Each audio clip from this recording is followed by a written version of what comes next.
नमस्कार. सध्या एका मोठ्या सरकारी नोकरीच्या घोषणेची जोरदार चर्चा सुरू आहे. ती म्हणजे कर्मचारी भविष्य निर्वाह निधी संघटना म्हणजेच EPFOमध्ये शेकडो पदांसाठी निघालेल्या भरतीची. पण यात नेमकं काय तथ्य आहे? चला जरा खोलात जाऊन पाहूया. सध्या अनेक जॉब पोर्टल्स आणि वेबसाईट्सवर ही बातमी सरकारी नोकरीची मोठी संधी म्हणून झळकतीये आणि साहजिकच हे बघून अनेकांची उत्सुकता वाढली आहे.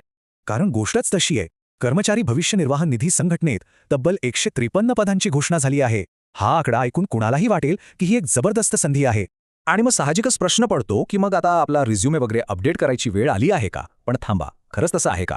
कोणतीही बातमी किंवा घोषणा ऐकल्यावर तिच्यावर लगेच विश्वास ठेवण्यापेक्षा तिच्या मूळ स्रोतापर्यंत जाणं आणि अधिकृत अधिसूचना तपासणं खूप महत्त्वाचं असतं. चला तर मग आपणही तेच करूया. या भरतीच्या मूळ कागदपत्रांमध्ये नेमकं काय म्हटलंय ते पाहूया.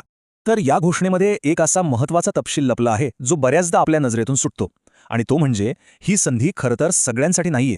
हे बघा, अधिकृत अधिसूचनेच्या विषयातच अगदी स्पष्टपणे काय लिहिलंय, limited departmental competitive examination for promotion. म्हणजे काय, तर ही भरती नसून पदोन्नतीसाठीची एक विभागीय परीक्षा आहे. आणि जर काही शंका असेलच तर स्रोतांच्या FAQ किंवा वारंवार विचारले जाणारे प्रश्न या विभागात तर हे अगदी स्वच्छ शब्दांत सांगितलं आहे. ही संधी फक्त आणि फक्त आधीपासून EPFOमध्ये काम करणारे कर्मचाऱ्यांसाठी आहे. बाहेरचे किंवा नवीन उमेदवार यासाठी अर्जच करू शकत नाहीत. तर मग हा जो महत्त्वाचा शब्द आहे LDCE म्हणजेच मर्यादित विभागीय स्पर्धात्मक परीक्षा, याचा अर्थ काय? सोप्या भाषेत सांगायचं तर ही एक अंतर्गत परीक्षा आहे. ही फक्त त्या विभागातील कर्मचाऱ्यांच्या प्रमोशनसाठी घेतली जाते. ही काही सरळ सेवा भरती नाही. बरं, आता हे तर स्पष्ट झालंय की ही एक अंतर्गत संधी आहे. मग प्रश्न येतो की EPFOच्या पात्र कर्मचाऱ्यांसाठी कोणती पदे आहेत आणि ती कुठे आहेत? चला ते पाहूया. तर लोअर डिव्हिजन क्लार्क आणि ज्युनियर सेक्रेटेरिएट असिस्टंट या पदांवर पदोन्नतीसाठी एकूण 153 जागा उपलब्ध आहेत. आणि या जागा नेमक्या कुठे आहेत? तर यात सर्वात जास्त संधी आहेत महाराष्ट्रात, तब्बल 42 जागा. त्यानंतर नंबर लागतो चेन्नई आणि पुदुचेरीचा, जिथे 27 जागा आहेत. आणि मग गुजरातमध्ये 19 जागा आहेत. ठीक आहे, पण EPFOमधले सगळेच कर्मचारी अर्ज करू शकतात का? नाही. त्यासाठी काही विशिष्ट पात्रतेचे निकष आहेत. ते नेमके काय आहेत ते आता समजून घेऊया. इथे 2 वेगवेगळ्या पदांसाठी वेगवेगळे नियम आहेत, हे लक्षात घ्या. LDC पदासाठी जर कोणी गट C किंवा D मध्ये असेल तर त्यांना 5 वर्षांची नियमित सेवा पूर्ण असणं आवश्यक आहे. आणि JSA पदासाठी मुख्यालयातील गट C कर्मचाऱ्यांची लेव्हल 1 मध्ये 3 वर्षांची सेवा झालेली असावी. चला, आता जे कर्मचारी या निकषांमध्ये बसतात त्यांच्यासाठी पुढचा मार्ग कसा आहे, म्हणजे महत्त्वाच्या तारखा आणि अर्ज प्रक्रिया काय आहे ते पाहू. या तारखा खूप महत्त्वाच्या आहेत, त्यामुळे त्या लक्षात ठेवणं गरजेचं आहे. अर्ज प्रक्रिया 20 मार्चला सुरू होईल आणि 1 एप्रिलला संपेल. त्यानंतर भरलेल्या अर्जाची PDF 4 एप्रिलपर्यंत जमा करावी लागेल आणि परीक्षा 2 मे रोजी घेतली जाईल. आणि अर्ज करण्याची प्रक्रिया तशी अगदी सरळ आहे.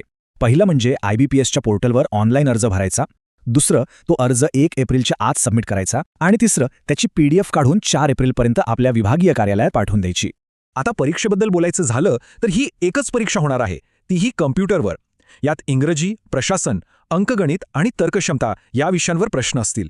परीक्षेसाठी 120 मिनिटे मिळतील आणि एकूण 100 गुण असतील. बरं, आतापर्यंत आपण पाहिलं की ही परीक्षा काय आहे, कोण देऊ शकतं, कशी देऊ शकतं.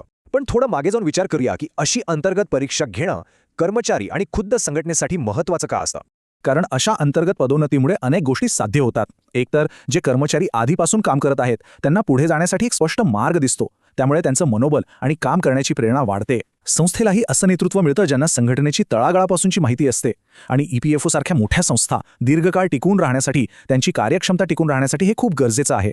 आणि हे सगळं पाहिल्यावर शेवटी एक महत्त्वाचा प्रश्न उरतो की EPFO सारख्या मोठ्या संस्थांनी आपल्या संस्थेला नेहमीच कार्यक्षम आणि नवीन विचारांचं ठेवण्यासाठी अंतर्गत पदोन्नतीच्या संधी आणि बाहेरून येणारी नवीन प्रतिभा या दोन्हींमध्ये एक योग्य संतुलन कसं साधायला हवं यावर नक्कीच विचार